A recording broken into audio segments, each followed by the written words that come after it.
ቦንጆር የዙረት ከክንዴጋ የዩቲዩብ ቻናል ቤተሰቦች ዛሬ ዙረታችን ወደ ቀደምቷ የአውሮፓ ከተማ ፓሪስ ይሆናል። ፓሪስ እንግዲህ በጣም ኦልደስት ሲቲ ነች። እንግዲህ ዙረታችን ዛሬ ወደ ፓሪስ ነው።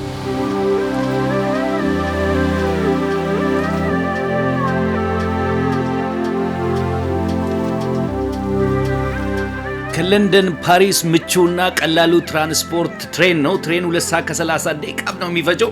እኔ ግን ዛሬ ርካሹን ፕሌን ነው የመረጥኩት። ዛሬ በረራ ነው የምናደርገው። እንግዲህ ከለንደን ፓሪስ በፕሌን ዙረታችን ምን ይመስላል የሚለውን በዛው አብረን እናያለን።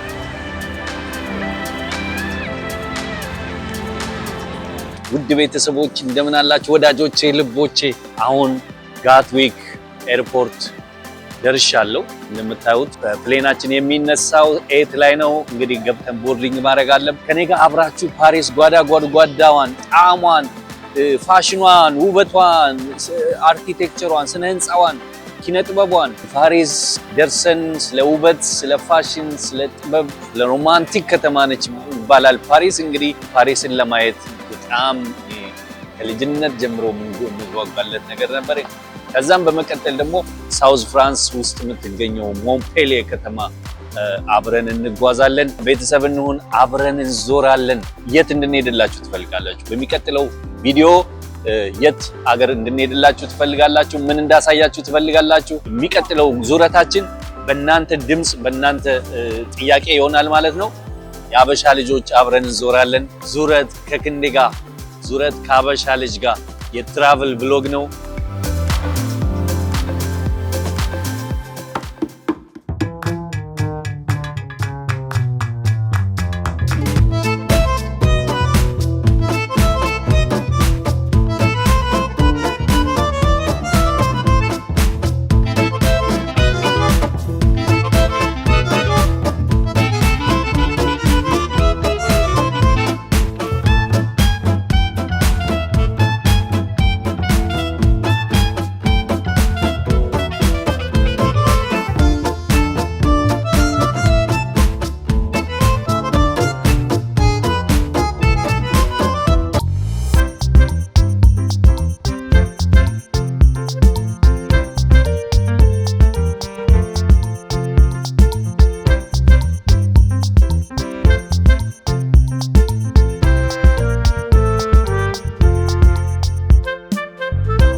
ኤርፖርት ነን ያለነው።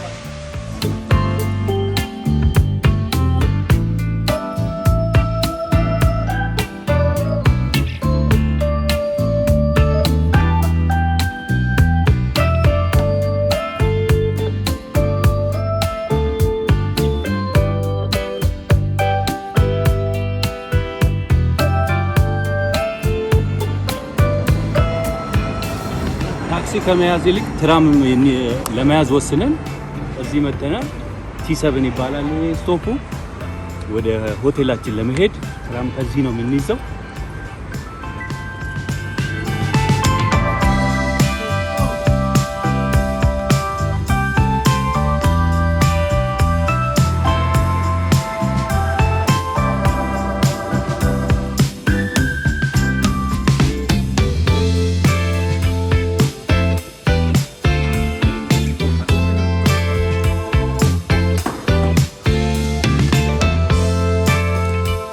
ይሄን አፓርት ሆቴል booking.com ላይ ኦንላይን ነው ቡክ ያደረኩት።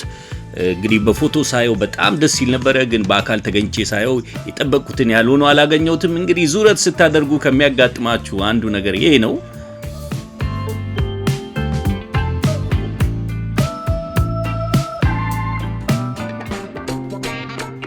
ቦንጆር የዙረት ቤተሰቦች እንዴት አደራችሁ? ዛሬ እንግዲህ ፓሪስን በሁለት ቀን የአድቬንቸር ዙረታችን የመጀመሪያው ቀን ነው። እዚህ ጁሽ ኳርተር ፓሪስ መጥቶ ጁሽ ኳርተር ደርሶ በጣም ታዋቂ ፋላፌል ቤት አለ። እዛ ሄደን ፋላፌል እንቀምሳለን። ሌትስ ጎ። በጣም ብዙ ነገር ሰምቼለታለሁ። በተለይ ትሪፕ አድቫይዘር ላይ ገብታችሁ ምናምን ብታዩ ስለዚህ ቤት ጎግል ላይ ገብታችሁ ብታዩ አሁን ስለምነግራችሁ ቤት በጣም ብዙ መረጃዎች አሉ። እዚህ ጁሽ ኳርተር መጥቼ ይሄንን ነገር ዛሬ መቅመስ አለብኝ ብዬ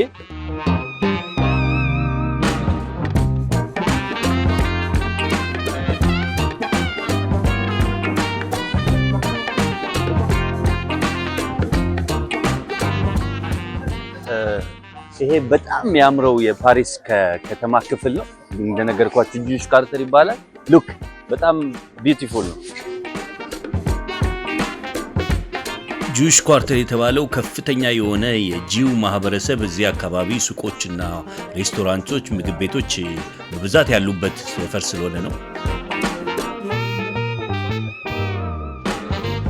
እግረ መንገዴን ድንገት ሳልፍ አይኔን የሚስብ ነገር አጋጠመኝ። ቺዝ on truffle on mushroom. ለሱቁ ቅመስ እያለኝ ነው። አሁን እየቀመስኩ ያለሁት ትራፍል ይባላል። እንደ መሽሩም ያለ የፈንገስ ዝርያ ነው። በዛፍ ስር አካባቢ ነው የሚበቅለው። ጥቁር፣ ነጭ ብዙ አይነት ቀለማትና ዝርያዎች አሉት።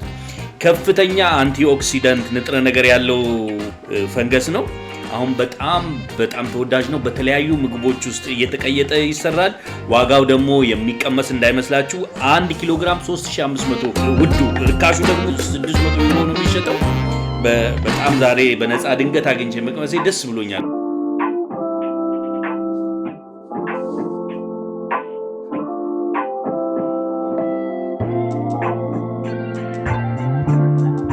ይሄ ቦታ የፋላፌል ኪንግደም ይመስላል።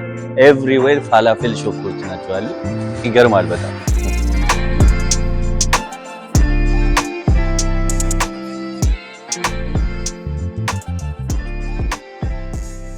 እንግዲህ ፈረንሳይኛው ነው እንጃ ላስቱ ፋላፌል መሰለኝ በፈረንሳይኛ ግን ቅድም ስላችሁ የነበረው በጣም ፌመስ ፓሪስ ከመጣችሁ እዚህ ቤት ደርሳችሁ ፋላፌሉን ሳትቀምሱ እንዳትሄዱ። ይሄ በጣም ፌመስ ነው። ጁሽ ኳርተሩ ሴንተር መሃል ላይ ነው የሚገኘው። ያ ቴካዌይ ያ የተለያየ ምርጫ አለ። ዋን ፋላፌል ስፔሻል ያ 8 Chickpeas, famous chickpeas. With bread. The recipe is secret. Let's get to the guy. He's gonna ask you what. Okay. ባለምግብ ቤቱን ሬሲፒውን ስንጠይቀው ሬሲፒያችንን አንሰጥም ብሎ እየቀለደ ነበረ። ያ more spicy. ለማንኛውም ፋላፌል ምንጩ ኦሪጂናሊ ከግብጽ ነው፣ ግን በጣም የሚዘወተረው በሚድል ኢስት አካባቢ ነው። አሁን እንደምታዩት ሚክስ እያደረገ ያለው ፋላፌል ቦል ከተፈጨ አረንጓዴ አተር የሚል ነው። ኤግ ፕላንት፣ የተጠበሰ ቶማቶ፣ ቀይ ጎመን፣ ሌሎች ኮኩምበር እና የመሳሰሉ ነገሮች ሊጨምሩበት ይችላሉ።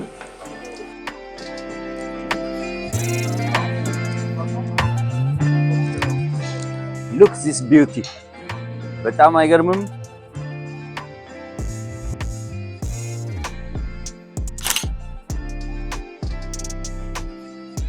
ቦታ ፈልገን ሄደን ቁጭ ብለን እቺን ነገር እንቀምሳታለን። ተመልከቱ አሁን ሰው እንዴት ቱሪስቱ እንዳለ በቃ ሰልፍ ላይ ነው አሁን።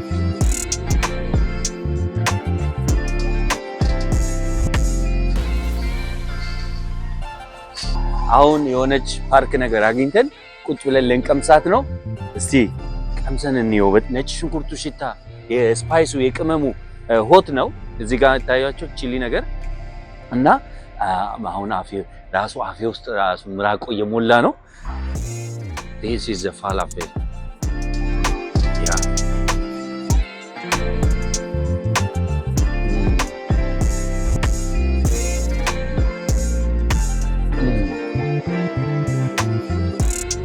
ቺሊው ልክ እንደ አገር ቤት ደቆ የሚገርም ህርብ ነው ውስጡ ያለው እንዴት እንደሚጣፍጥ አልነግራችሁ።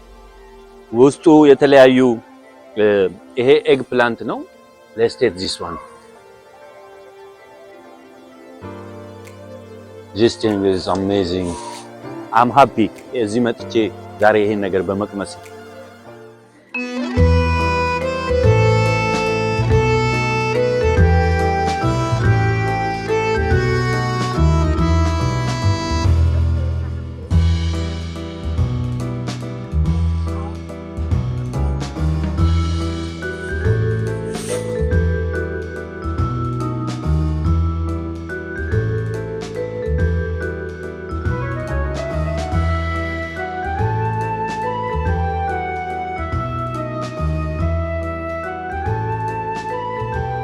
ይህ በጣም ኦልደስ ከሚባሉ ህንጻዎች አንዱ ነው።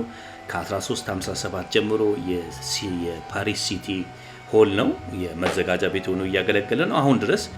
የፓሪስ ከንቲባና ካቢኔዋ እንግዲህ እዚህ ነው ስራቸው የሚሰሩት። ይሄ የምታዩት የኦሎምፒክ ምልክት በ2024 እንግዲህ ፓሪስ የኦሎምፒክን ታስተናግዳለች። ለዛ ሽር ጉድ እያለች ነው። እንደምታዩት ከፊት ለፊት ፖሊሶች ትሬኒንግ ያደረጉ ነው። ግማሾቹ ደግሞ በሳይክል አለፉ። ይሄ ደግሞ የምታዩት ሴን ሪቨር ወይንም ሴን ወንዝ ነው። ፓሪስን እንግዲህ ለሁለት ከፍሎ ይሄዳል። በጣም ወደ 485 ማይልስ ርዝመት ያለው ወንዝ ነው።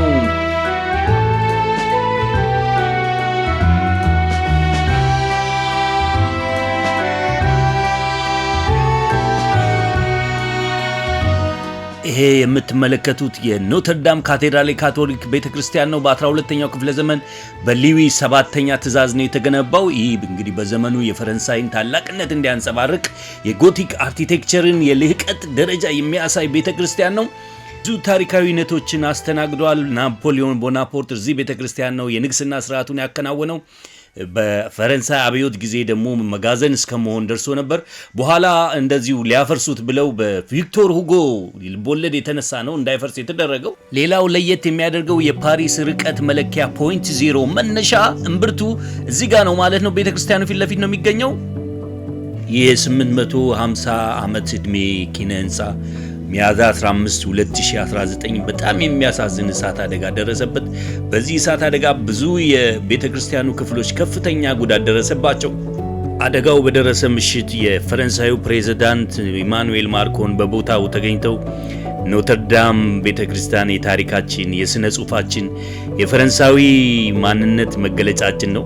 ትላልቅ ክስተቶችን ያስተናገድንበት የነጻነት፣ የጦርነት በአጠቃላይ የህይወታችን አካል ነው። በደረሰው አደጋ በጣም አዝነናል።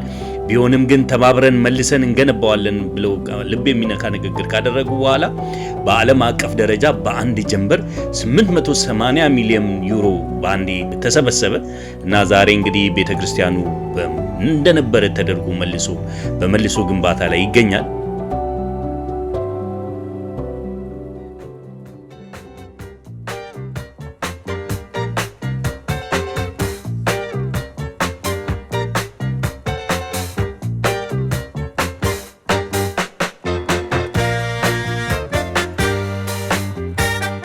ላቲን ኳርተር እንግዲህ የመጀመሪያው ኢንዲፔንደንት ላይብረሪ በአውሮፓ ውስጥ የተቋቋመበት ነው። በካባሬት ሾው የተጀመረበትና ሙዚየሞች በብዛት የሚገኙበትና እና በሬስቶራንቶቹ በጣም ይታወቃል ፓሪስ ውስጥ።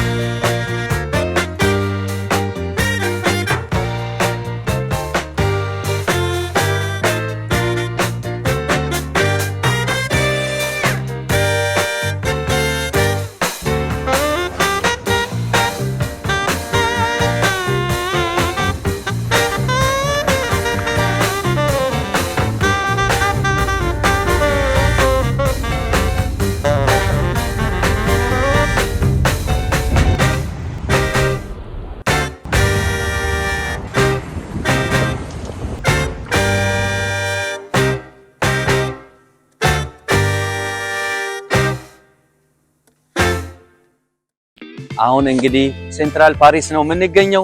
የበጣም ታዋቂውና ዝነኛው ሙዚየም ዲ ሉቭ ተገኝቻለሁ።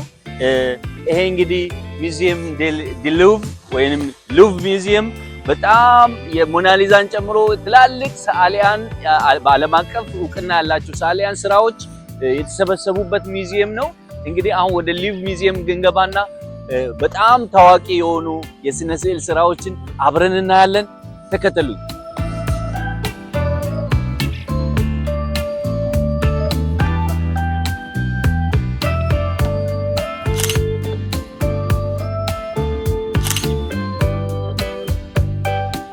ዙሪያውን በሙሉ ሰው ነው። በጣም ቀን ሙሉ እንደዚህ ሰው እየተሰለፈ ነው የሚገባው። እኛም ያው አሁን ወረፋ እየጠበቅን ነው ተሰልፈን። አይ ቲንክ 10 ደቂቃ 15 ደቂቃ መሰለፋችን አይቀርም።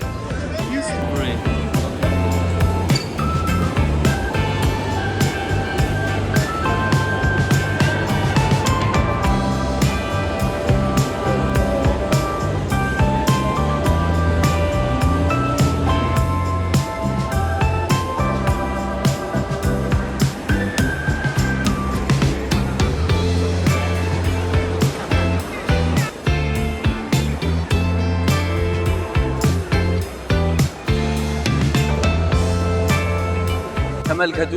ሙዚየሙ በጣም ዙሪያውን በቃ ሰው በጣም ብዛቱ ይገርማል። የሆነ ገበያ ነው የሚመስለው። ሙዚየም አይመስልም የሰው ብዛት። ምን ያህል በዓለማችን ውስጥ በጣም ከሚጎበኙ ሙዚየሞች አንዱ ነው ሉቭ እና በጣም አስገርሞኛል የሰው ብዛት።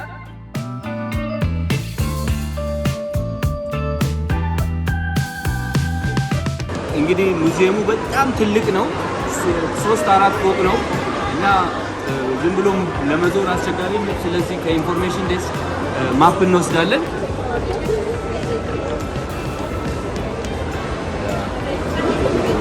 ይሄ የሙዚየሙ ማፕ ነው። እንግዲህ ይሄ ማፕ ተከትለን ነው የምንዞረው። መጀመሪያ የምናያት ሞናሊዛዬን ነው። ስለዚህ ሞናሊዛ ያለችበት ሌቭል 1 ነው። ቀጥታ የምንሄደው መጀመሪያ ሌቭል 1 ነው። ሌቭል 1 ሄደን የሌቭል 1 ውስጥ ያሉትን የስነ ጥበብ ስራ የስነ ስዕል ስራዎች እናያለን። ከስፔን፣ ከግሪክ፣ ከአሜሪካ፣ የፍራንስ፣ ኢታሊ ፔይንቲንጎች ናቸው። በጣም ፌመስ የሆኑ እነዚህ ሀገሮች ፔይንቲንጎች ይገኛሉ ሌቭል 1 ላይ። አይ ቲንክ የአፍሪካም አለ። በጣም ብዙ ነገር የሚታይ ነገር አለ። ስለዚህ ጊዜ ካገኘን ከአፍሪካ እነማን የሀገር ቤት የእኛም ሀገር ስራዎች ሜቢ የተከበሩ የዓለም ሎሬት ሜትር አርቲስት አፈወርቅ ተክሌ ስራዎች ካሉ ሚዜሟቸው ውስጥ የነ ገብረ ክርስቶስ ደስታ ስራዎች ካሉ ድንገት ምን ይታወቃል? እነዚህ ሰዎች የሚሰበስቡት ነገር አይታወቅም። ስንዞር ስለነበረ ዙረታችን ትንሽ አድክሞናል። ገና ሙዚየሙ ከ1 ሰዓት ተኩል በላይ ይፈጃል ዙረቱ። ስለዚህ ለመነቃቃት ቡና ጠጥተን እንገባለን።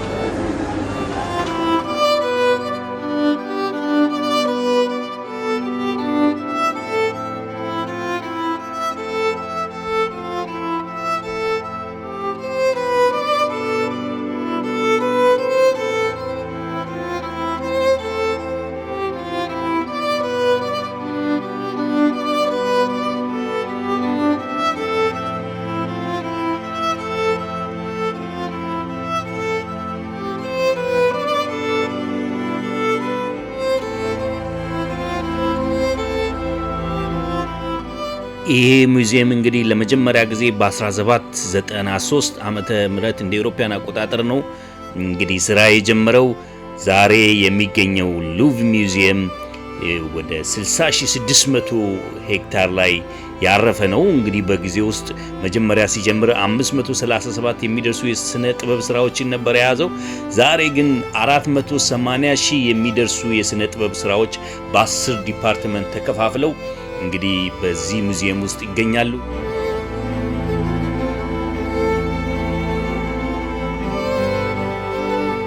ይህ ከፊት ለፊት የምታዩት አንገትና እጅ የሌለው በሁለተኛው ሴንቸሪ አካባቢ ከግሪክ አይላንድ የተገኘ የሄሌኒስቲክ ኤራ የሚባለው የግሪክ የስነ ቅርጽ ዘመን ማስተርፒስ የሚባል ስራ ነው።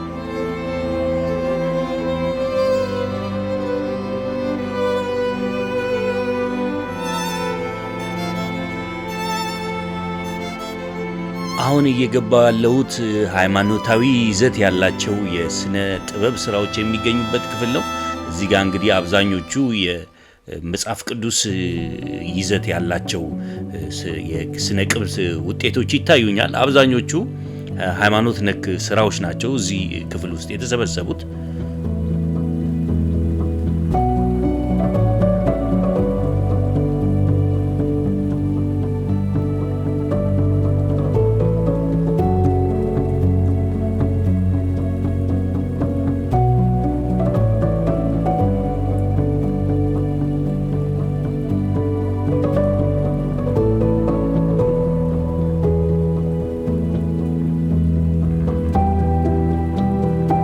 ይሄ ቢያጂዮ ዲ አንቶኒዮ በተሰኘ የኢጣሊያን ሬኔሳንስ አርቲስት በ1480 እስከ 1520 ባለው ጊዜ የተሳለ ነው። ኢየሱስ ወደ ስቅላቱ ሲሄድ የሚያሳይ በጣም ታዋቂ ስራ ነው።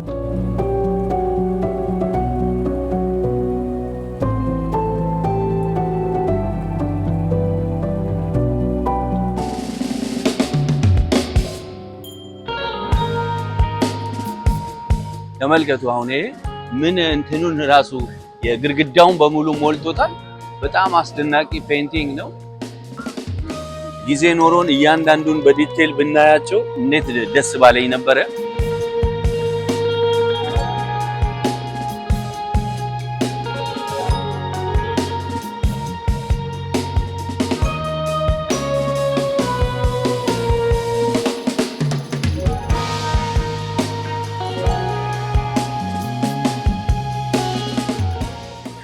ፌመስ ሞናሊዛ መልኩ ሁሉም ሰው ከሞናሊዛ ጋር ፎቶ መነሳት ይፈልጋል። እንግዲህ እኛ ወረፋችንን ጠብቀን ነገራችን ላይ ሞናሊዛ በ1911 በጣሊያዊ የሚውዚየም ሰራተኛ ተሰርቃ በ1913 ነው ተመልሳ የተገኘችው። ሞናሊዛ ጋር በጣም መቅረብ አይቻልም። በመስታወት ነች እና በቁ ነው መጠቀም አይቻልም። ምክንያቱም የታወቀ ነው በጣም ፌመስ ስራ ሆነች እንደምታዩት።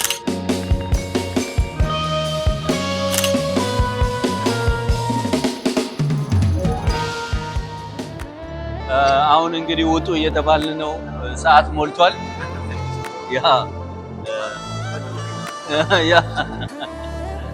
ያው እየተባረርን እየወጣን ነው። የፍሬንች ሪቮሉሽን ይመስለኛል።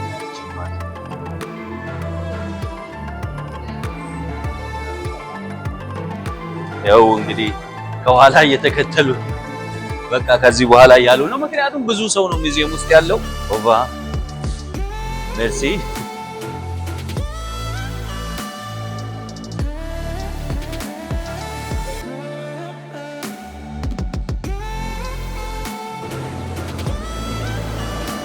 አሁን ወደ ኢፌል ታወር ለመሄድ ባስ እየጠበቅን ነው። እስካሁን ባሳችን ቆየች ግን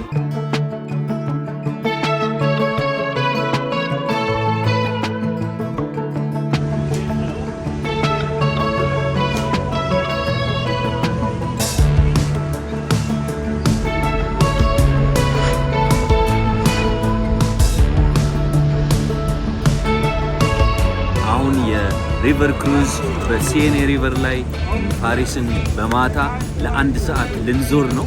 የፓሪስን ዋና የሚባሉ አይ ቲንክ 10 የሚደርሱ የቱሪስት ሳይቶችን በማታ እናያለን። ከኔ ጋር አብራችሁ ዙሩ።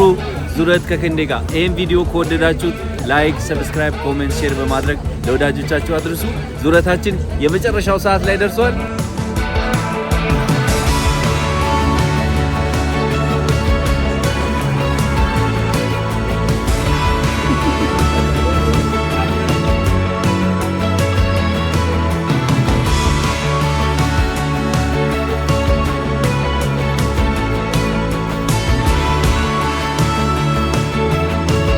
እንግዲህ በሲኤን ወንዝ ላይ ክሩይዝ ዙረት እያደረግን ስለ አይፌል ታወር ከሰማኋቸውና በጣም ካስደነቁኝ 5 እውነታዎች መካከል አጋራችኋለሁ።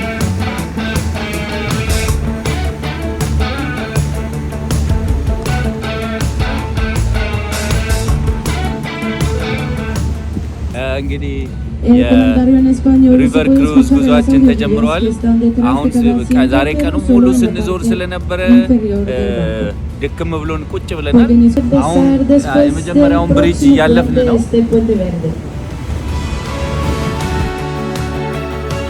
በነገራችን ላይ ኢፌል ታወር የተገነባው በ1889 ለኢሮፓውያን አቆጣጠር የፈረንሳይ አብዮት 100ኛ ዓመት በዓልን አስመልክቶ ነው። እንደዚህ በቋሚነት ይዘልቃል ተብሎ አልነበረም። ሊፈርስ እቅድ ነበረው። ኢፌል ታወር ስያሜውን ያገኘው እንግዲህ ኢፌል ታወርን ካነሱት አንደኛና ዋነኛው ኢንጂነር ጉስታቭ ኢፌል ነው። ኢፌል ታወር በአመት 7 ሚሊዮን ቱሪስቶች ይጎበኙታል።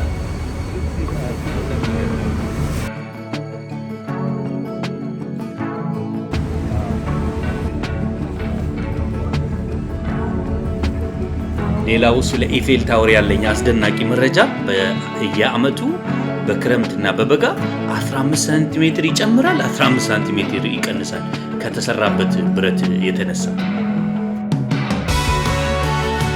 ይሄ በጣም ታዋቂ ሙዚየም ነው።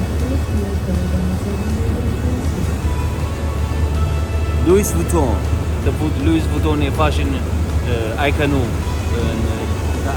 ሙዚየም ነው።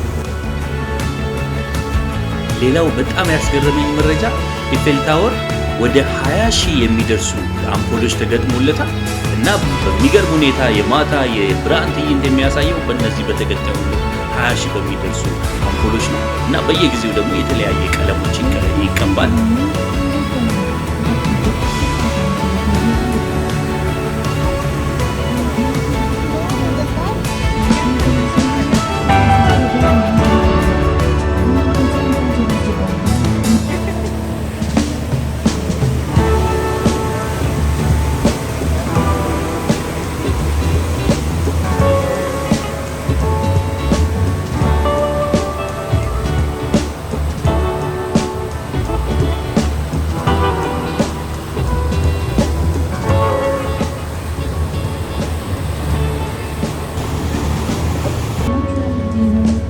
ለማንኛውም ቅድም ያወራኋችሁ የእሳት አደጋ ደርሶበት አሁን ሪኖቬት እየሆነ ያለው ካቴድራል ይሄኛው ነው።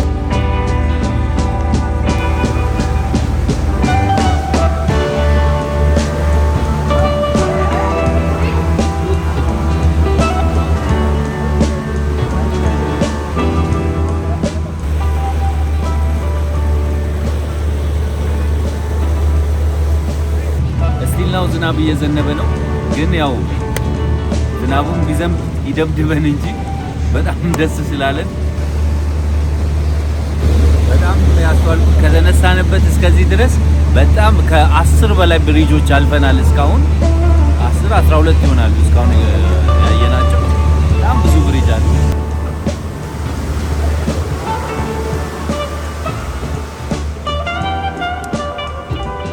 ሌላ ስለ ኢፌል ታወር ከሰማኋቸውና በጣም ካስደነቁኝና ፈገግ ካሰኙ መረጃዎች አንዱ ሰምታችኋል። ኢፌል ታወር ባለትዳር መሆኑ በ2007 ኤሪካ የተባለች አሜሪካዊ ጋር ኢፌል ታወር የጋብቻ ፈጽሟል።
እንግዲህ አሁን ቱራችንን ጨርሰን ዞረን 1 ሰዓታችን ጨርሰን ወደ አይፌል ታወር እየመጣን ነው። አይፌል ታወር የመጨረሻ ቱራችን የሚያበቃበት ቦታ ነው። እንግዲህ እንደምታዩት በማታ በጣም ያምራል፣ በጣም ደስ ይላል።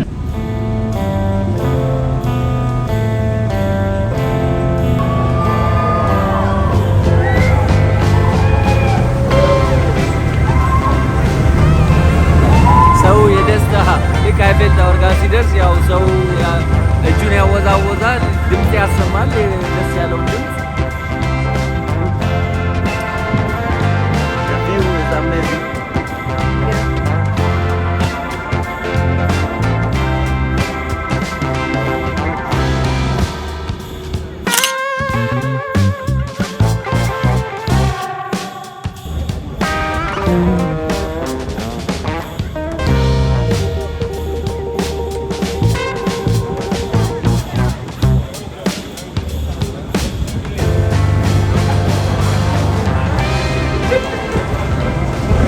እንወዳችኋለን።